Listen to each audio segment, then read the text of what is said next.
दोस्तों आज हम लोग पढ़ेंगे नॉमेनक्लेचर। तो दोस्तों ये क्लास 10th का टॉपिक है, 12th में भी है। तो एकदम बेसिक से समझेंगे। तो उससे पहले हमें जानना पड़ेगा एक चीज़ कि फंक्शनल ग्रुप क्या होता है। ठीक है, क्योंकि फंक्शनल ग्रुप जाने बिना आप नॉमेनक्लेचर को नहीं पढ़ सकते। और कुछ रूल्स देखेंगे, उन्हीं रूल्स को फॉलो करेंगे तो आप दुनिया का कोई भी कंपाउंड हो आप उसका नाम बता सकते हैं।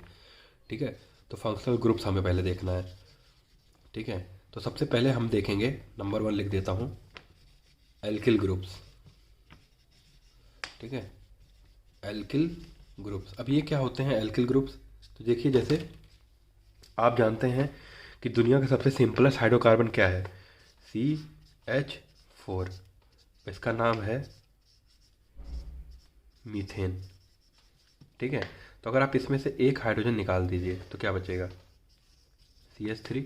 ठीक है, तो ये हो जाएगा मीथेन से मिथाइल, यानी ये मिथाइल है।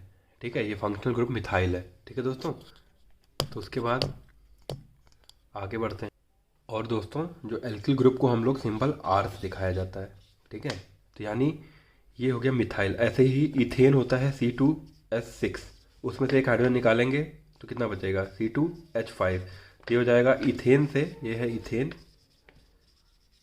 और ये हो जाएगा इथाइल। ठीक है, तो ये हमारा हो गया पहला एल्किल ग्रुप। ठीक है, तो ये भी एक है फंक्शनल ग्रुप। अब हम लोग दूसरा फंक्शनल ग्रुप जानेंगे। ठीक है, और वो होता है हेलो कंपाउंड्स। ठीक है, हेलो कंपाउंड्स। और ये कौन कौन से होते हैं? हेलो मतलब हेलोजन कंपाउंड्स। ये होते हैं क्लोरीन, ब्रोमीन, आयोडीन, ठीक है, फ्लोरीन, ये। ठीक है, तो इनको Cl को क्या लिखेंगे? क्लोरो। ठीक है, ब्रोमीन को ब्रोमो, आयोडीन को आयोडो, फ्लोरीन को फ्लोरो। तो ये आपको समझ में आ गया होगा। ठीक है, ये दोनों फंक्शनल ग्रुप। अब हम लोग आगे बढ़ेंगे। ठीक है, नाम वैसे मैंने लिख दिया कि आप देख सकते हैं यहाँ पे। ठीक है, अब आगे बढ़ते हैं। तो दोस्तों ये जो हेलो और एल्किल ग्रुप होते हैं ये प्रीफिक्स में यूज़ होते हैं। ठीक है, प्रीफिक्स यानी नाम के पहले होते हैं। अब आगे के जो फंक्शनल ग्रुप्स हम लोग देखेंगे वो सफिक्स में यूज़ होते हैं, यानी नाम के पीछे। तो तीसरा हमारा है, ठीक है, अल्कोहल। ठीक है, इसका जो सफिक्स है वो है OL। ठीक है, ये वर्ड यूज़ होता है। उसके बाद आते हैं, और जिसका स्ट्रक्चरल ग्रुप है OH। यानी अगर आपको कहीं OH दिखता है तो आप समझ जाएंगे कि वह अल्कोहल है। ठीक है, और उसको सफिक्स आप यूज़ करेंगे नाम में OL। सफिक्स यानी नाम के बाद में। ठीक है, ठीक है, ये हो गया जैसे इथाइल अल्कोहल, मिथाइल अल्कोहल, ठीक है, ब्यूटाइल अल्कोहल, ऐसे करके। फिर तीसरा हमारा आ जाएगा, वो है एल्डिहाइड। एल्डिहाइड। ठीक है, और इसका जो सफिक्स होता है वो होता है अल। ये है OL, ये है अल। ठीक है, अल से याद रखेंगे। और इसका जो फंक्शनल ग्रुप है वो है C में डबल बॉन्ड O और H, यानी शॉर्ट फॉर्म में आप इसको CHO भी समझ सकते हैं। और ये स्ट्रक्चरल इसका है C double bond O H। उसके बाद चौथा हम लोग आ जाएंगे कीटोन ग्रुप्स। ठीक है, ये आपको थोड़ा सा याद रखना है। याद क्या, आप एक दो बार प्रैक्टिस करेंगे तो अपने आप आ जाएगा। तो कीटोन का जो नाम होता है वो है ONE1। ओन इसको पढ़ेंगे। ठीक है, इसका ये सफिक्स है, ये सब सफिक्स में यूज़ होंगे और जितना मैं बता रहा हूँ। और इसका जो फंक्शनल ग्रुप हो जाएगा कीटोन का, ठीक है, वो हो जाएगा C डबल बॉन्ड O। यानी ये है इसका स्ट्रक्चरल, ये आपको स्ट्रक्चर में यही दिखेगा। और ये हो गया इसका CO। ये कार्बन मोनोऑक्साइड वाला CO नहीं है। ठीक है, कन्फ्यूज मत होइए, C डबल बॉन्ड O है। उसके बाद अगला पाँचवा आते हैं, कीटोन के बाद आता है कार्बोक्सिलिक एसिड। कार्बोक्सिलिक एसिड, ठीक है, और इसका जो नाम है, सफिक्स होगा, वो है ओइक एसिड। जैसे कार्बनिक एसिड, मेथानोइक, ब्यूटानोइक, प्रोपानोइक, ऐसे। ठीक है, तो ओइक ये वर्ड जुड़ेगा। और ये जो इसका फंक्शनल ग्रुप है वो है C में आप डबल बॉन्ड लगेगा और साथ में एक OH भी रहेगा, यानी COOH। ठीक है, ये हो जाएगा। और इसका स्ट्रक्चरल ग्रुप है। ठीक है, स्ट्रक्चरल फार्मूला एक तरीके से आप समझ सकते हैं। इसको हम रियर। फिर अगला है, ठीक है, एल्कीन्स। ये है अनसैचुरेटेड कंपाउंड, इसका जो सफिक्स है वो है ENE। क्या है? ENE। ठीक है, और ये कार्बन डबल बॉन्ड है। कहीं भी अगर कार्बन कार्बन के बीच में, कार्बन ऑक्सीजन नहीं, ठीक है, कार्बन कार्बन के बीच में अगर डबल बॉन्ड है तो आप वहाँ पे एल्कीन यूज़ करेंगे। ठीक है, उसके बाद आता है तीसरा है जो अनसैचुरेटेड कंपाउंड, मतलब दूसरा अनसैचुरेटेड कंपाउंड है अल्काइंस। ठीक है, तो इसका जो हमारा वो है प्रीफिक्स या सफिक्स यूज़ होगा YNE, आइन। ठीक है, जैसे ब्यूटाइन, प्रोपाइन, ठीक है, पेंटाइन, ऐसे करके ये है पेंटीन, ब्यूटीन, ऐसे आएगा।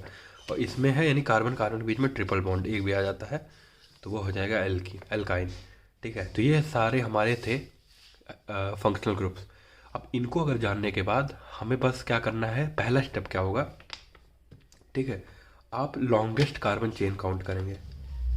ठीक है, इसको लिख भी देता हूँ, लॉन्गेस्ट कार्बन चेन। अब जैसे मान लीजिए सी सी सी सी ऐसे करके है और साथ में जो भी है इसमें HH होगा। अभी हम वो लोग वो नहीं देखेंगे, तो इसको आप नंबरिंग करते हैं। ठीक है, जैसे यहाँ से 1 देंगे, इस कार्बन को 2 देंगे, इस कार्बन को 3 देंगे, इस कार्बन को 4 देंगे। ठीक है, ऐसे नंबरिंग होगी। तो जैसे मान लीजिए कहीं पर ब्रांचिंग हो जाती है, मैं इसका एग्जांपल देता हूँ, कहीं पर ब्रांचिंग हो जाती है तो दोस्तों आपके पास 2 केस है। पहला है कोई ब्रांचिंग नहीं, सिंपल है, तो आप नंबरिंग स्टार्ट कर देंगे 1 2 3 4। आप इधर से भी ले सकते हैं, पर हाँ एक सबसे गोल्डन रूल है, आपको नंबरिंग वहाँ से स्टार्ट करना है जहाँ पे फंक्शनल ग्रुप का नंबर सबसे कम आता है। ठीक है, जैसे कि इसका एग्जांपल मैं देता हूँ। मान लीजिए अब हमें नंबरिंग है, ठीक है, मान लीजिए, ठीक है, मान लीजिए कार्बन और होता। ठीक है, अब आपको सोचना कि लेफ़्ट से राइट जाना है कि राइट से लेफ्ट। तो मान लीजिए एक यहाँ पे कोई फंक्शनल ग्रुप यानी क्लोरीन लगा है। ठीक है, तो आप अगर ऊपर से सीधे यहाँ से लेफ़्ट टू राइट जाएंगे तो इसको 1 2 3 4 5 देंगे। अगर इधर से इधर आएंगे तो इसको 1 देंगे, इसको 2 देंगे, इसको 3 देंगे, इसको 4, इसको 5। ठीक है, तो अब आप कौन सा लिया जाएगा, लेफ़्ट से राइट के राइट से लेफ्ट? तो दोस्तों ये पहले वाला लिया जाएगा क्योंकि यहाँ पे फंक्शनल ग्रुप पहले आ रहा है। ठीक है, तो ये रूल होता है। तो ये आशा करते हैं कि रूल आपको समझ में आ गया। ऐसे सेम यहाँ पे देखिए, अब आप नंबरिंग सोच रहे होंगे कि अब इसमें देखिए लॉन्गेस्ट चेन पहचाननी है, तो 1 2 3 4 5 और 1 2 3 4 5, तो दोनों 5 है। यानी नंबरिंग कैसे हो, कौन सी चेन लिया जाए, बेस चेन, तो आप कोई भी ले सकते हैं। ठीक है, क्योंकि यहाँ पे अब मान लीजिए इस वाली को बेस चेन ले रहे हैं, तो यानी फर्स्ट पोजीशन पे एक वो लगा हुआ है फंक्शनल ग्रुप। ठीक है, अगर आप इसको लेंगे, ठीक है, मतलब सेकंड पोजीशन पे 1 2 पे, और अगर आप इसको बेस लेंगे ये वाली को, ठीक है, तभी ये वाला तो दूसरे नंबर पे लिखा है 1 2। ठीक है, क्योंकि आप इधर से तो लेके चलेंगे नहीं, क्योंकि इधर पे लेके चलेंगे तो सबसे लास्ट में आएगा। तो ये आपका है, तो आपका स्टेप 1 क्या है कि आपको बेस पहचानना है कि बेस हमारा क्या है। ठीक है, बेस चेन क्या है। तो आइए इसको एग्जाम्पल से समझेंगे तब आपको और क्लियर होगा। तो आपके सामने पहला एग्जाम्पल लगा हुआ है।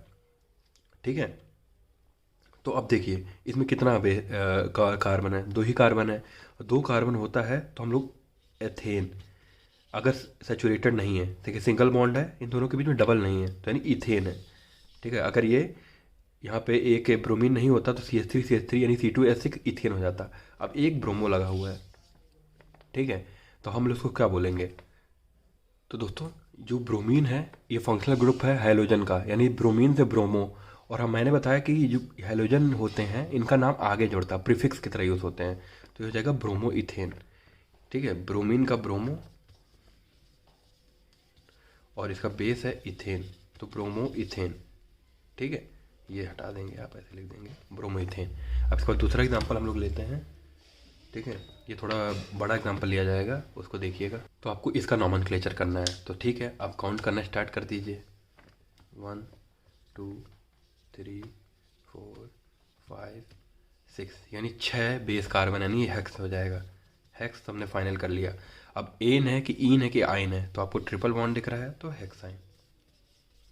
ठीक है, तो ये स्ट्रक्चर क्योंकि और कोई फंक्शनल ग्रुप नहीं लगा है तो सिर्फ हो जाएगा हेक्साइन।